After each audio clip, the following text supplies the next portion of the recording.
Hello বন্ধুরা, সবাই কেমন আছেন? আশা করি সবাই অনেক ভালো আছেন। পূর্ণিমা কিচেনে সবাইকে স্বাগত জানাই। তো আমি আজকে রান্না করছি কাতলা মাছ, বড় আমাদের পুকুরের বড় মাছ কাতলা মাছ। সেই কাতলা মাছ তরকারি রান্না করছি। তো সেই জন্য আমি সুন্দর করে ধুয়ে নিয়েছি। ধুয়ে নেওয়ার পর আমি নুন হলুদ দিয়ে মেখে নেব। তারপর আমি এক এক করে মাছগুলো লাল লাল করে ভেজে নেব। তো কে কোথায় থেকে দেখছেন বন্ধুরা অবশ্যই কমেন্ট করে জানাবেন। পূর্ণিমা কিচেনে সবাইকে স্বাগত জানাই। তো পূর্ণিমার রান্না আপনাদের কেমন লাগে সেটা কিন্তু অবশ্যই কমেন্ট করে জানাবেন। আর যদি পূর্ণিমা কিচেনে আপনাদের ভালো লাগে তাহলে অবশ্যই একটা লাইক কমেন্ট শেয়ার করে পাশে থাকবেন। আর যদি ভালো না লাগে তবুও ধন্যবাদ জানাই ভিডিওটি দেখার জন্য।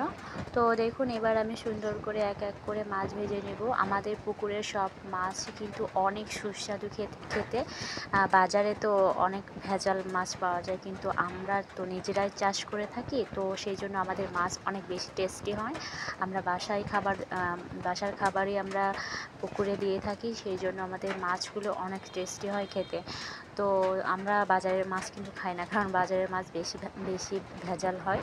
তো যাই হোক, আমি এবার লাল লাল করে সুন্দর করে কাতলা মাছ ভেজে নিচ্ছি। ভেজে নিয়ে তারপর আমি রান্না করব।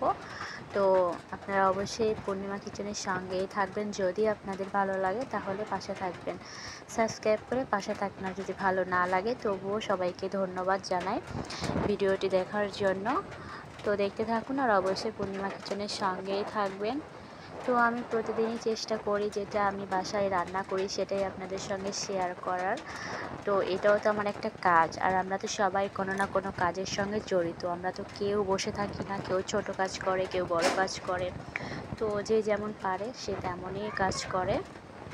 তো কোনো কাজই কিন্তু ছোট নয়, সব কাজের পিছনেই কিন্তু অনেক পরিশ্রম আছে, অনেক কষ্ট আছে। কোনো কাজই এমনি এমনি হয়ে যায় না, সব কাজের পিছনে অনেক ধৈর্য লাগে। ধৈর্য না থাকলে কোনো কিছুই কিন্তু হাতের কাছে এমনি এমনি চলে আসে না। তো আমরা সবাই তো পরিশ্রম করে থাকি, ছোট বড় আমরা সবাই কাজ করে থাকি, পরিশ্রম করে থাকি। আর আমাদের পরিশ্রমের মূল্য আমাদের নিজেদেরকে দিতে হবে, সবাইকে সবার পরিশ্রমের মূল্য দিতে হবে, কারণ পরিশ্রম ছাড়া সত্যিই কোনো কিছুই হয় না। পরিশ্রম তো করতেই হবে। তো আমার মাছ ভাজা হয়ে গেছে। এবার আমি আলু ছোট ছোট করে কেটে নিয়েছি, সেটা আমি সুন্দর করে একটু লাল লাল, বেশি লাল করব না, একদম হালকা লাল লাল করে ভেজে নিব। তারপর আমি দেখুন তেলের উপর দিয়ে দিয়েছি পেঁয়াজ দিয়েছি, রসুন দিয়েছি, আদা বাটা, জিরা বাটা, ধনে গুঁড়ো, সব নুন হলুদ ঝালের গুঁড়ো সব কিছু আমি সুন্দর করে একসঙ্গে মিক্সড করে আমি তেলের উপর দিয়ে দিয়েছি। এবার আমি মশলাগুলো সুন্দর করে কষিয়ে নিব। কষিয়ে নিয়ে তারপর আমি আলুটাকে দিয়ে দিব। আলুটাকে দিয়ে আমি আরও একটু সুন্দর করে নাড়াচাড়া করে নিব। তারপর আমি পরিমাণ মতো জল দেব। খুব বেশি জল আমি দিব না, যেহেতু এটা কাতলা মাছ, সেই জন্য আমি একটু মাখো মাখোই করব, খুব বেশি জল আমি অ্যাড করব না।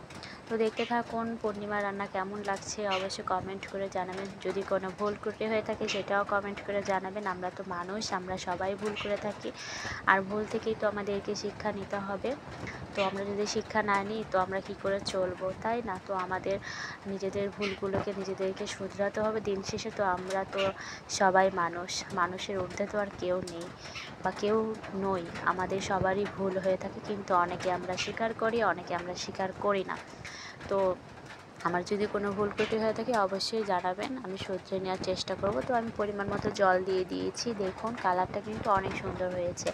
আর একটু ঝাল একটু বেশি দিয়েছি, কারণ ঝালটা বেশি না দিলে ভালো লাগবে না, কারণ এক এক রকমের তরকারি এক এক রকমভাবেই রান্না করা হয়ে থাকে। যেটা যেভাবে রান্না করলে ভালো লাগে সেটা সেভাবেই রান্না করলেই খেতে বেশি টেস্টি লাগে। তো কাঁচা ঝালের তরকারি একরকম আর শুকনো ঝালের তরকারি আর এক রকম। তো দেখতে থাকুন, আমি রান্না করছি আজকে আমাদের পুকুরের বড় কাতলা মাছের মাখো মাখো তরকারি রান্না করছি, একদম মাখো মাখো রান্না করছি। দেখতে থাকুন। আমি আমি নামিয়ে নিব। নামানোর আগে আমি কিছু কাঁচা ঝাল অ্যাড করে দিয়েছি। আমার মনে হলো একটু ঝালের পরিমাণটা কম হবে, সেই জন্য আমি একটু দিয়ে দিলাম ফ্লেভারের জন্য, সুন্দর দেখার জন্য, এটাই, আর কিছুই না। তো ফাইনালি আমি কিন্তু নামিয়ে নিয়েছি। কেমন হয়েছে কমেন্ট করে জানান বন্ধুরা। দেখুন আমি নামিয়ে নিয়েছি, কি সুন্দর হয়েছে, ওয়াও কি দারুণ হয়েছে। আমার কাছে তো অনেক সুন্দর লাগছে। আপনাদের কাছে কেমন লেগেছে অবশ্যই কমেন্ট করতে কিন্তু ভুলবেন না। তো দেখুন অনেক সুন্দর হয়েছে, খুব খুব ভালো লেগেছে আমার নিজের কাছে। কারণ নিজের কাছে একটা জিনিস সবসময় মনে রাখতে হবে আমাদেরকে, যে একটা জিনিস যদি আমাদের নিজের কাছে ভালো না লাগে তাহলে অন্যের কাছে ভালো কেন লাগবে। তো আমাদের নিজের কাছেও কিন্তু ভালো লাগতে হবে। তো আজকের আবহাওয়া একটু তার সঙ্গে অ্যাড করে দিলাম, যে আজকের আবহাওয়াটা অনেকটা সুন্দর। তো আমাদের গাছগাছালি, এটা হচ্ছে সবেদা গাছ আছে, আম গাছ আছে, আপনার হচ্ছে কাঁঠাল গাছ আছে, সব কিছুই মোটামুটি গাছ আছে, নারকেল গাছ আছে, অনেক গাছ আছে। তো দেখুন টিপ টিপ করে বৃষ্টি পড়ছে, সারাদিন বৃষ্টি, কি পরিমাণ বৃষ্টি যে বৃষ্টি থামতেই চাচ্ছে না। তো একটু চা করে নিয়ে আসলাম, একটু চা খাচ্ছি, বৃষ্টি সামনে বৃষ্টি হচ্ছে আর আমি এক পাশে বসে আছি, বসে থেকে চা খাচ্ছি আর আবহাওয়া এত সুন্দর ঝিরিঝিরি আবহাওয়া উপভোগ করছি। আর তাই ভাবলাম যে আপনাদের সঙ্গেও একটু শেয়ার করে নিই। আর হ্যাঁ, আমার একটু ঠান্ডাও লেগে গেছে, সেই জন্য আমি মশলা চা খাচ্ছি আর আবহাওয়াটা সুন্দর মানে উপভোগ করছি।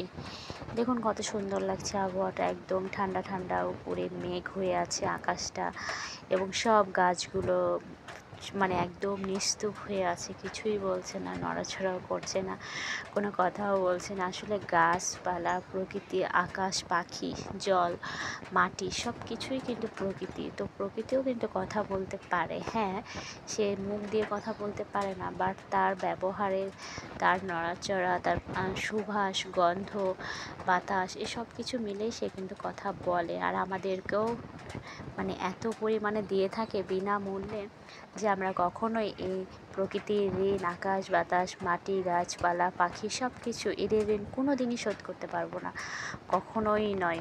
কারণ এরা কিন্তু কখনো আমাদের কাছ থেকে কিছুই আশা করে না, কিন্তু তবুও দেখুন এই প্রকৃতি, আকাশ, মাটি, জল, পাখি, গাছপালা, এরা আমাদেরকে দিয়েই যাচ্ছে আর দিয়েই যাচ্ছে। আর আমরা কতটা স্বার্থপর যে আমরা শুধু নিয়েই যাই, তবুও এদেরকে আমরা একটু ভালোবাসা পর্যন্ত দিই না। তো অবশ্যই আমার মনে হয় যে এদেরকে একটু ভালোবাসা, অবশ্যই এরা একটু না, মানে এতটা ভালোবাসা পাওয়ার যোগ্য যে আমরা তা দিয়েই থাকি না। আসলে আমাদেরকে যারা দিয়েই যায় শুধু, তাদেরকে আমরা অবহেলাই করে যাই, আর যারা দেয় না তাদেরকেই আমরা মাথায় তুলে রাখি। ঠিক তেমন উদাহরণ প্রকৃতি আমাদেরকে এত পরিমাণে দেয়, গাছপালা আমাদেরকে ফল দেয়, জল, মাটি, আকাশ, পাখি সব কিছু মিলে এদের কাছে আমরা সারা জীবনই ঋণী থাকবো। যতই আমরা দেওয়ার চেষ্টা করি না কারণ, আমরা যেহেতু দিই না ভালো, কিন্তু দেওয়াটা উচিত। ভালোবাসা, এরা শুধু ভালোবাসাই চায় আর কিছুই চায় না। তো এদেরকেও আমাদের ভালোবাসা দেওয়া উচিত, কারণ এদের ঋণ কোনো দিনই শোধ হবার নয়, হতেও পারে না। তো আমার যখন মনটা খুব খারাপ লাগে তখন আমি ছাদে আসি, গাছপালার সঙ্গে কথা বলি, আমি একভাবে তাকিয়ে থাকি, অনেক কিছু আমার মনে পড়ে এবং মনটা খারাপ লাগলেও ভালো হয়ে যায়। তো দেখুন এই গাছটা আমার খুবই ভালো লাগে, এটা হচ্ছে লেবু গাছ, অনেক লেবু ধরে, এত লেবু ধরে যে সবাই এসে নিয়ে যায়, তবুও ফোরায় না।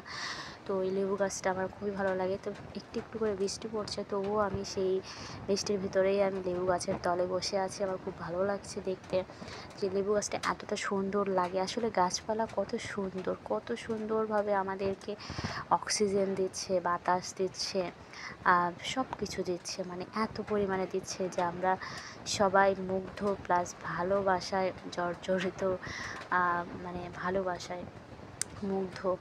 তো দেখুন কত সুন্দর লাগছে না। আসলে প্রকৃতি আমাদের মা, প্রকৃতি আমাদের বাবা। প্রকৃতি না থাকলে সত্যিই আমরা কেউ থাকতাম না।